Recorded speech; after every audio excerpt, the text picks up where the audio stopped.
So we're inside the Undercroft Vault, one of the locations of our ghost tours. So what are the vaults all about? Well, look at this one. It's a stunning place, I'm sure you'll agree with. A fantastic fireplace here. But these vaults would have been used to store wine, like all the medieval vaults across Southampton, of which there were quite a few.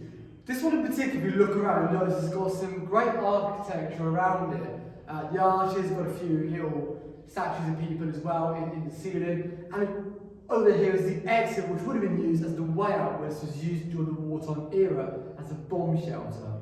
Now this is part of our tour. We can't tell you what happens on the tour, but we can tell you that this part of Southampton, Sindel Street, was very different in the Victorian times. In fact, it was a slum, one of the worst slums in the UK, in fact worse than the slums of London. And one lady who made herself quite a name back in Victorian times was a lady called Ellen Wren. She spent a lot of time as a lady of the night, if you know what I mean. And unfortunately, that was to result in her demise.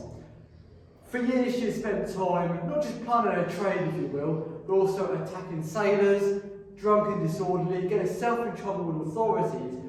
But on one night she drank a little bit too much, and it said that she was sick and choked on her own vomit, which led to her death. Now that sounds pretty awful, it was, I'm sure, but it took a few days to find her body, because back in those days they used animal fat for candles, which meant the smell would have been pretty horrific, and if you're a decomposing body, it would have taken quite a few days to be found. It was only because her landlord asked for money, came to where she lived, and found her body slumped in a corner because she passed away. That's the only reason her body was found.